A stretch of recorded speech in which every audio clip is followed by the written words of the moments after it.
আমাদের প্রধান উপদেষ্টা ডক্টর মোহাম্মদ ইউনূস তিনি জাতীয় ঈদগাহে নামাজ আদায় করেছেন এবং সে সময়ে তার সঙ্গে হাত মেলাতে মানুষ ভিড় করেছিল।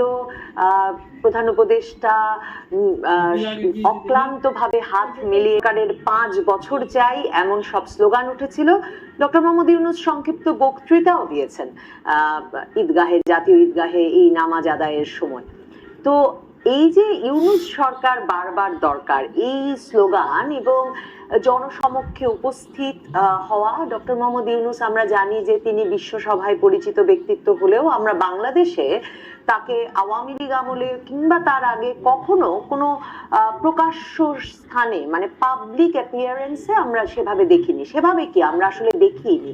এবং তিনি আসলে কোন পাড়ায় ছিলেন, কোন পাড়ায় তিনি নামাজ আদায় করতেন, চট্টগ্রামে তিনি তার পারিবারিক এলাকায় খুব জনসম্পৃক্ত ছিলেন, কিংবা তার এনজিও গ্রামীণ ব্যাংক যেখানে কাজ করে সেসব জায়গায়ও তিনি খুব সক্রিয়ভাবে এই ধরনের পাবলিক অ্যাপিয়ারেন্সে মানে জনসমর্থনের জন্য জনসমাবেশে উপস্থিত হয়েছেন, মানুষের সঙ্গে হাত মিলিয়েছেন, সাধারণের সঙ্গে মিশে গেছেন কিংবা সাধারণের উদ্দেশ্যে বক্তৃতা দিয়েছেন, এমন কোনো দলিল বা এমন কোনো অভিজ্ঞতা, এমন কোনো খবর আগে কখনো আমরা পাইনি। কাজেই ডক্টর মোহাম্মদ ইউনূসের মতো একজন বিশ্বসভায় পরিচিত ব্যক্তি জাতীয় ঈদগাহে সাধারণ মানুষের সঙ্গে নামাজ আদায় করছেন এবং হাত মেলাচ্ছেন, সেটা স্বাভাবিকভাবেই একটা বড় খবর। এর চেয়েও বড় খবর যে ডক্টর মোহাম্মদ ইউনূস যখন হাত মেলাচ্ছেন তখন আসলে স্লোগান উঠছে যে 5 বছর 5 বছর 5 বছর চাই কিংবা ডক্টর ইউনূস সরকার বারবার দরকার। আপনাদের মনে থাকবে যে ক্ষমতাচ্যুত প্রধানমন্ত্রী শেখ হাসিনা সর্বশেষ যে নির্বাচনটা করলেন 2024 সালের জানুয়ারি মাসে, তার আগেও কিন্তু আমরা এমন স্লোগান শুনেছি যে শেখ হাসিনা সরকার বারবার দরকার। আর এর আগে তো আমরা দীর্ঘ সময় ধরে শুনেছি যে শেখ হাসিনা সরকার নাকি 2041 সাল পর্যন্ত দরকার।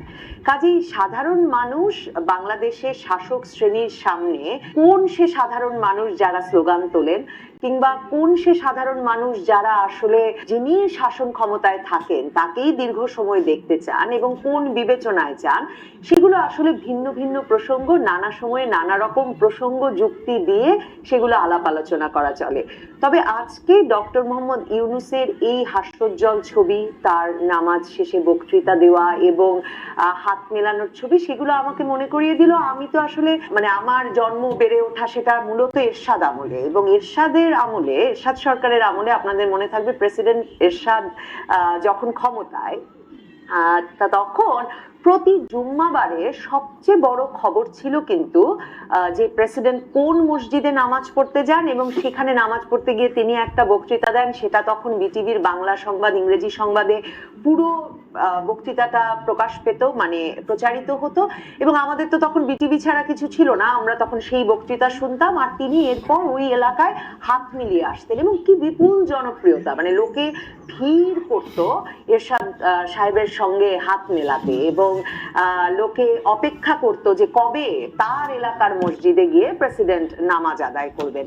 কাজেই এরপর 90-এর পর আমাদের কৈশোর বেড়ে ওঠার পুরো সময়টা জুড়ে আসলে আমরা এই মসজিদ কেন্দ্রিক যে জনসংযোগ সেটা বা নামাজ কেন্দ্রিক যে জনসংযোগ সেটা দীর্ঘ সময় দেখিনি, কারণ এরপর থেকে আমাদের দেশে নারী প্রধানমন্ত্রী ছিলেন এবং বাংলাদেশের দলগুলোর যেরকম কাঠামো তাতে মানে নেতা বা নেত্রীকে বাড়িতে রেখে মসজিদে অন্য নেতারা জনসংযোগ করবেন এরকম কোনো গণতান্ত্রিক সুযোগ আসলে রাজনৈতিক দলগুলোর মধ্যে নেই। কাজে এর আগে আমরা ঈদগাহে নামাজ পড়তে দেখেছি প্রেসিডেন্টকে, প্রেসিডেন্ট তো বাংলাদেশে রাষ্ট্রপ্রধান, কিন্তু সেই রাষ্ট্রপ্রধান সেখানে প্রেসিডেন্ট গিয়ে ঈদগাহে হাত মিলিয়েছেন এমন কোনো ঘটনা আমরা সেভাবে ঘটতে দেখিনি বা ঘটলেও তা নিয়ে উচ্ছ্বাস দেখিনি। এবার প্রেসিডেন্ট শাহাবুদ্দিন চুপ্পু তাকে কিন্তু বঙ্গভবন থেকে বের হতে দেওয়া হয়নি। 5ই আগস্টের পর থেকে আমরা দেখছি সবাই পরিবর্তন হয়ে গেছেন। প্রেসিডেন্টের কাছেই যেহেতু শপথ নিয়ে প্রধান উপদেষ্টা থেকে সকল উপদেষ্টারা ক্ষমতা গ্রহণ করেছেন, কাজেই প্রেসিডেন্ট আছেন, তবে তাকে বঙ্গভবনেই রাখা হচ্ছে। এমনকি স্বাধীনতা দিবসে আপনারা জানেন যে তিনি বের হয়ে স্মৃতিসৌধে ফুল দিলেও কোনো পত্রপত্রিকায় তার ছবি ছাপা হয়নি, সেটা নিয়েও অনেকে বিশেষভাবে উল্লেখ করে ফেসবুকে স্ট্যাটাস দিচ্ছেন। তো এমন অবস্থায় এই যে ইউনূস সরকার বারবার দরকার, এই স্লোগান ওঠা, ঈদগাহের শেষে নামাজ শেষে হাত মেলানো, এগুলো কেন আমাকে এরশাদ সরকারের কথা মনে করিয়ে দিল? দেখুন, আপনারা যদি মনে করেন যে এই ধরনের সরকারের কথা মনে করতে গিয়ে, যে এর আগে যদি আমরা জিয়াউর রহমানের সরকারের কথা বলি, এর আগে যদি আমরা এরশাদ সরকারের কথা বলি, তাদের প্রত্যেকের পেছনে আসলে জনগণ দাঁড়িয়ে গিয়েছিল যে এমন মানে শক্তিশালী সমর্থ সামরিক প্রশাসক, তাকেই আসলে বাংলাদেশের দরকার। এবং মার্শাল লর পেছনেও কিন্তু বাংলাদেশের জনগণ সমর্থন নিয়ে দাঁড়িয়ে গিয়েছিল। এবং মানে আমি বারবারই বলছি যে জনগণের কোন অংশ যে কার পেছনে গিয়ে দাঁড়ায়, কে যে শেখ হাসিনা সরকার বারবার দরকার বলে আর কে যে ইউনূস সরকার বারবার দরকার বলে, সেগুলো কিন্তু মাথায় বিবেচনায় রাখতে হবে। তো দেখুন, জিয়াউর রহমান এরশাদ দুই আমলেই কিন্তু মানুষ দাঁড়িয়ে গিয়েছিল যে চলুক মার্শাল ল, যতদিন ইচ্ছা চলুক, এই সামরিক প্রশাসক, এই সামরিক শাসক, একেই তো আমাদের দরকার। এবং এই দুজনকেই এরপর রাজনৈতিক দল গঠন করলেন, দুজনেই এই জনপ্রিয়তার আনন্দ এবং এই জনপ্রিয়তার চাপ বলি, প্রত্যাশা বলি জনগণের, সেই প্রত্যাশার চাপে তারা প্রত্যেকেই কিন্তু, বা সেই প্রত্যাশা থেকে তাদের ভেতরে যে আকাঙ্ক্ষার জন্ম হলো, জিয়া এবং এরশাদ দুজনেই কিন্তু রাজনৈতিক দল গঠন করলেন। এবং তারপর দীর্ঘ সময় জিয়া ক্ষমতায় থাকলেন, ধরুন 75 থেকেই তো সামরিক কু গুলো ঘটতে থাকলো, কু পাল্টা কু, তারপর তার ক্ষমতার নানা পালাবদল হতে হতে 81 সালে গিয়ে তিনি নিহত হলেন। আর এরশাদ সরকারের ক্ষমতা দেখুন, তিনি 82 সালে ক্ষমতা নিলেন, তারপর তিনি ক্ষমতা ছাড়লেন 90 সালে। মানে একটা দীর্ঘ সময়ের মধ্যে রাজনৈতিক দল গঠন করলেন, ভোট করলেন, সবই করলেন। এবার ইউনূস সরকারের কথায় আসেন।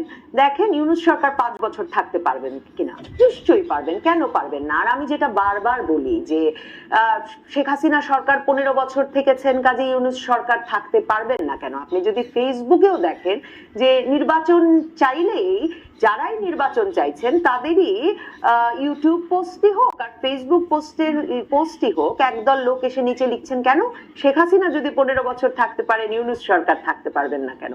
আমিও তাই বলি। ইউনূস সরকারের ক্ষেত্রে উনি কিন্তু বরং জিয়া এরশাদের চেয়ে কয়েক ধাপ এগিয়ে আছেন। তার রাজনৈতিক দলটি অলরেডি গঠন করা হয়ে গেছে।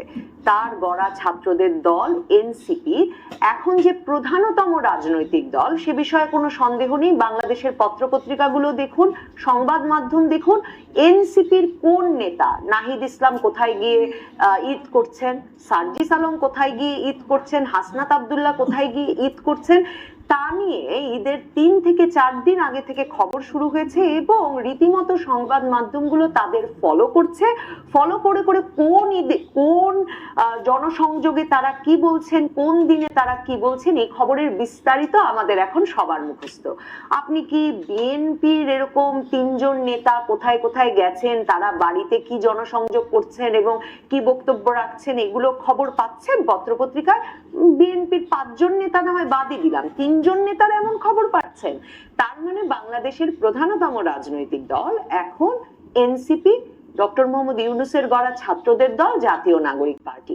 তো ডক্টর মোহাম্মদ ইউনূসের এই প্রস্তুতিও কিন্তু আজকে থেকে শুরু হয়নি। নোবেল বিজয়ের 5 মাসের মধ্যে 2007 সালের ওই 1/11 ঘটনার পর থেকেই কিন্তু ডক্টর মোহাম্মদ ইউনূস তখনও রাজনৈতিক দল গঠনের চেষ্টা করেছিলেন। তিনি তখন বলেছিলেন তিনি সারা বাংলাদেশের ওয়ার্ডে ওয়ার্ডে, জেলায়, পাড়ায়, মহল্লায় রাজনৈতিক দল গড়ে তুলবেন, নাম হবে নাগরিক কমিটি। সেই নাগরিক কমিটি গঠিত হতে পারেনি 2007 সালে, কিন্তু এখন গঠিত হয়েছে জাতীয় নাগরিক পার্টি ডক্টর মোহাম্মদ ইউনূসের নেতৃত্বে, তত্ত্বাবধানে। শুধুমাত্র কি সংবাদ মাধ্যমগুলো এবং ডক্টর মোহাম্মদ ইউনূসের সরকারের সর্বোচ্চ সহযোগিতা এবং এক রকমের আশীর্বাদ পাচ্ছে? এক রকমের নয়, পূর্ণ মাত্রায় আশীর্বাদ পাচ্ছে এই দল। শুধু তাই নয়, দেখুন এবারের ঈদে আরেকটি বড় খবর কি? আরেকটি বড় খবর হচ্ছে ডক্টর মোহাম্মদ ইউনূসের সরকারে জায়গা পাওয়া ছাত্রদের প্রতিনিধি আসিফ মাহমুদ, স্থানীয় সরকার উপদেষ্টা, তিনি প্রশাসক নিয়োগ করেছেন তার সুপারিশের ভিত্তিতে। একদম লিখিত সুপারিশ সংবাদ মাধ্যমে এসেছে। এজাজ মোহাম্মদ নামে এক ব্যক্তিকে ঢাকা উত্তরের প্রশাসক নিয়োগ করেছেন। সেই ঢাকা উত্তরের প্রশাসক বিরাট ঈদ জামাত এবং ঈদ আনন্দ মিছিল আয়োজন করে দিয়েছেন, লাখো লোকের সমাবেশ ঘটিয়েছেন চীন মৈত্রী সম্মেলন কেন্দ্রের মাঠে, এবং তারপর সেই এলাকায় মানিক মিয়া এভিনিউ পর্যন্ত ঈদ আনন্দ মিছিল হয়েছে বিরাট কলেবরে।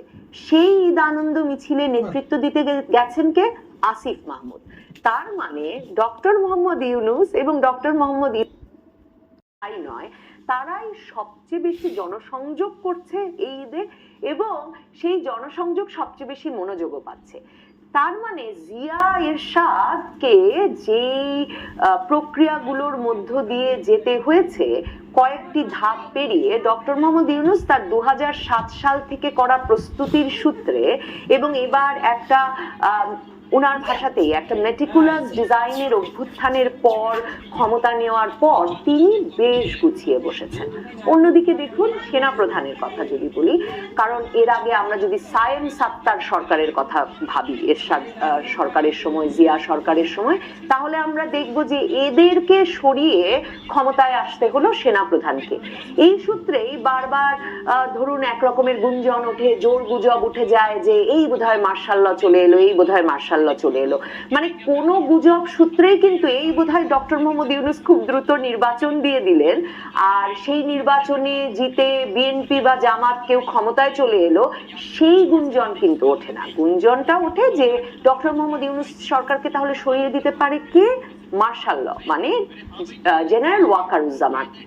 একদম সর্বসাম্প্রতিক ঘটনাটার কথা যদি আমরা মাথায় নেই, ওয়াকার না হাসনাত, ওয়াকার না হাসনাত এই স্লোগান রাজপথে উঠে এলো যেই কথার ভিত্তিতে, অর্থাৎ হঠাৎ করে ডক্টর মোহাম্মদ ইউনূসের পেটোয়া বাহিনীর যিনি মূল নেতা হাসনাত আব্দুল্লাহ, ছাত্রদের নেতা, এই এনসিপির একজন মুখ্য সমন্বয়ক, তিনি বলে বসলেন যে জেনারেল ওয়াকারুজ্জামান তাকে সেনা সদর দপ্তরে ডেকে বলেছেন যে আওয়ামী লীগ সহ নির্বাচন হতে হবে এবং একটা রিফাইন্ড আওয়ামী লীগ গঠনের পরামর্শ দিয়েছেন।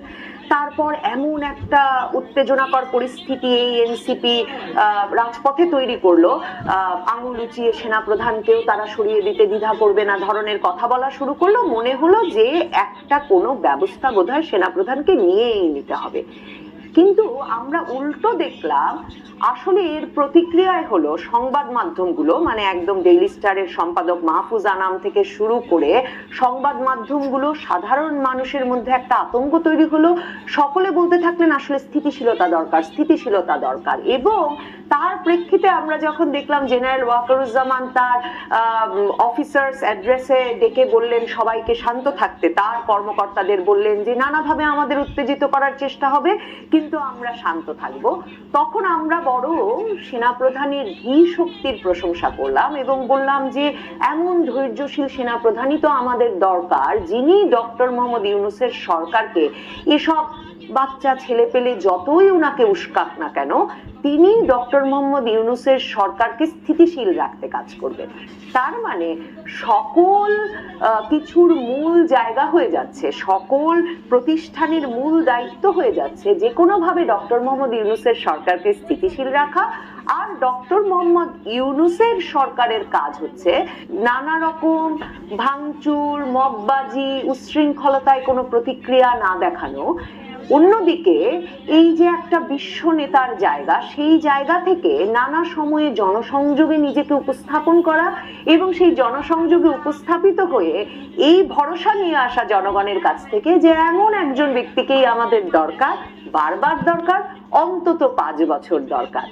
দেখুন সেনা প্রধানের সঙ্গে ডক্টর ইউনূসের যে ঠিক কি ডিল হয়েছে, কি ডিলের ভিত্তিতে তারা এমনকি সেনাপ্রধান ডক্টর মোহাম্মদ ইউনূসকে অন্তর্বর্তীকালীন সরকারের প্রধান হিসেবে পছন্দ করতেন না এমন কথা বলে দেওয়ার পরেও দুজনের কেউই কোনো প্রতিক্রিয়া দেখালেন না, তার একটা বড় কারণ হতে পারে এই, মনে রাখতে হবে 24 জুনে নিয়োগপ্রাপ্ত হয়েছিলেন সেনাপ্রধান হিসেবে ওয়াকারুজ্জামান, আর সেই জেনারেল ওয়াকারুজ্জামানই কিন্তু প্লেনে তুলে দিলেন শেখ হাসিনাকে, বিমানে তুলে দিয়েছেন খালেদা জিয়াকেও, এবং 24 জুনে তিনি সেনাপ্রধান হিসেবে নিয়োগপ্রাপ্ত হয়েছেন 3 বছরের জন্য। তার মানে 27 জুন পর্যন্ত তিনি আসলে সেনাপ্রধান হিসেবে, তার মানে যদি এই যে একটা কেমিস্ট্রি, এই যে একটা রসায়ন চলছে, ছাত্রদের দল, ক্ষমতাসীন দল এনসিপি, ডক্টর মোহাম্মদ ইউনূস, এবং সেনাপ্রধানের মধ্যে, যেখানে তিন দলকে, এক দল পেটোয়া বাহিনী হিসেবে, এক দল একজন বিশ্ব নেতা হিসেবে, আরেকজন সামরিক বাহিনীর মতো প্রতিষ্ঠান এই সরকারের পেছনে আছে বলে এই যে তিনটি দল মিলে একটা সরকার পরিচালনা করছে, পরস্পরকে আগলে রাখছে, সামলে রাখছে, নিজেরাই নিজেদের মধ্যে একটা বিতর্ক তৈরির চেষ্টা করছে, উত্তেজনা তৈরি করছে, এবং উত্তেজনা তৈরি করে আবার আমাদেরকে স্থিতিশীলতার জন্য আমাদের ভেতরের দাবি, আমাদের ভেতরের আকুতি আরো স্পষ্ট করে তুলছে। এই পুরো প্রক্রিয়াটা আসলে 3 বছর চালানো সম্ভব। আপনাদের মনে রাখতে হবে 26-এর জুনে গিয়ে নির্বাচন ঠেকতে পারে, সংস্কার পরিকল্পনার উপরে এটা নির্ভর করবে। এটা কিন্তু বারবার ডক্টর মোহাম্মদ ইউনূস বলছেন, উনি যতবার এটা বলেন ততবার বুঝে নিতে হবে কোনোভাবেই এবছর ডিসেম্বরে নির্বাচন হবে না। 26-এর জুনে নির্বাচন হওয়া মানে আসলে নির্বাচন 26-এর জুনে হতে পারবে না, এসএসসি পরীক্ষা আছে, বৃষ্টি আছে, রোজা আছে, তার মানে নির্বাচন গিয়ে ঠেকতে পারে 26-এর শুষ্ক মৌসুমের আগে। আসলে নির্বাচন নিয়ে কেউ কথাই বলবে না। আর 27-এর জুনে সেনাপ্রধান ওয়াকারুজ্জামানের অবসর গ্রহণের কথা আছে। এই পুরো ব্যাপারটা মাথায় রাখলে আসলে সেসব চিন্তায়ও মাথায় আসে যে আমাদের সেনাপ্রধানের কোনো রাজনৈতিক উচ্চাকাঙ্ক্ষা আছে কিনা। পরবর্তীতে আমরা ডক্টর মোহাম্মদ ইউনূসের রাজনৈতিক দলে রীতিমতো সেনাপ্রধানকে যোগ দিতে দেখব কিনা। আমরা বাংলাদেশে যে সংবিধান সংস্কারের এখন কথা চলছে, তাতে আমরা রাশিয়ার মতো রাষ্ট্রপতির পদটিতে আরো বেশি ক্ষমতা আরোপ এবং রাষ্ট্রপতি এবং প্রধানমন্ত্রীর পদের মধ্যে চেক অ্যান্ড ব্যালেন্স আনবার সংস্কারের কথা বাংলাদেশের সুশীল সমাজের একটা গোষ্ঠী দীর্ঘ সময় ধরে বলে আসছে। তো এরকম পরিস্থিতিতে আসলে ডক্টর মোহাম্মদ ইউনূস কি বাংলাদেশের রাষ্ট্রপতি হবেন 3 বছর 5 বছর পর? মানে 5 বছর পর যখন বাংলাদেশের জনগণ সত্যি পরিবর্তন চাইবে বা চাইতে পারে, কিংবা বারবার দরকারের মধ্যেও ডক্টর মোহাম্মদ ইউনূস আর সেনাপ্রধান ওয়াকারুজ্জামানের মধ্যে কি এমন কোনো হিসাব আছে কিনা যে সেনাপ্রধান ওয়াকারুজ্জামান সেনাপ্রধান পদ তার শেষ হয়ে যাওয়ার পরে তিনি আসলে রাজনীতিতে যোগ দেবেন? আমরা জানি সেনাবাহিনীর ভেতরে আগস্ট থেকে রাজনৈতিক দল গঠনের একটা গুঞ্জন আছে। কয়েকজন সেনাপ্রধানই নাকি আছেন একটা রাজনৈতিক দল গঠনের ইচ্ছার মধ্যে।